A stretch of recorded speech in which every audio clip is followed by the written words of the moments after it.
Hi, boys and girls. We are here to read chapter 23 of Winn-Dixie. It was so great to see you today at our Google meeting. If you were able to join us, I was so happy to see all of your smiling faces, and I hope you guys all enjoyed the scavenger hunt. I will see you again next Thursday for our next Google meeting. But for today, we're going to continue on in our story. We're winding down to the end.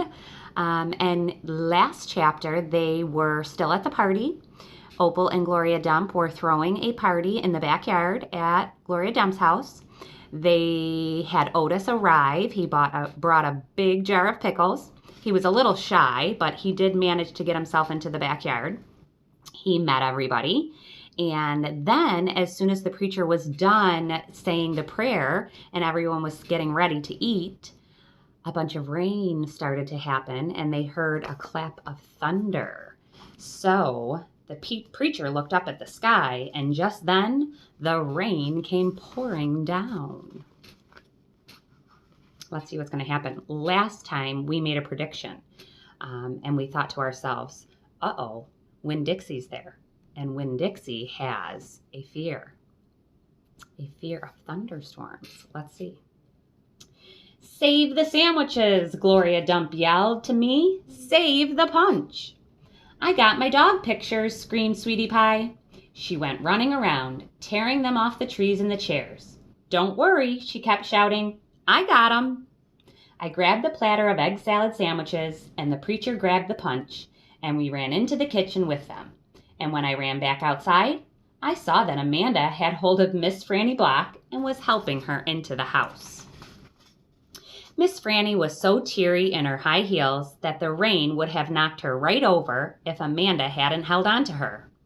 I grabbed Gloria Dump's arm. "I'm all right," she said, but she put her hand on my arm and held on to me tight. I looked around the garden before we left. All the crepe paper was melted and the candles were out, and then I saw Otis. He was standing there by his jar of pickles, looking down at his feet. "Otis," I hollered at him over the rain. "Come on, we're going inside." When we got in the kitchen, Amanda and Miss Franny were laughing and shaking themselves like dogs. "What a downpour," said Miss Franny. "Wasn't that something?" "That came right out of nowhere," said the preacher. "Ooh-wee," said Gloria. "Dog!" squawked Gertrude. I looked at her. She was sitting on the kitchen table. The thunder was really booming and cracking. "Oh no," I said. I looked around the kitchen. "Don't worry," said Sweetie Pie. "I saved them dog pictures. I got 'em right here." She waved around her wad of magazine pages. "Where's Winn-Dixie?" I shouted. "I forgot about him." I was just thinking about the party, and I forgot about Winn-Dixie. I forgot about protecting him from the thunder. "Now, Opal," said the preacher. "He's probably right out in the yard, hiding underneath a chair. Come on, you and I will go look." "Hold on," said Gloria Dump. "Let me get you a flashlight and some umbrellas." But I didn't want to wait. I went running out into the yard. I looked under all the chairs and around all the bushes and trees. I called his name real loud. I felt like crying. It was my fault. I was supposed to hold on to him, and I forgot. "Opal," I heard the preacher call. I looked up. He was standing on the porch with Gloria. Ann Dunlap and Stevie Dewberry were standing there too. "Your guests are here," the preacher said. "I don't care," I hollered. "Come on up here," Gloria Dump said, her voice all hard and serious. She shone her flashlight out at me.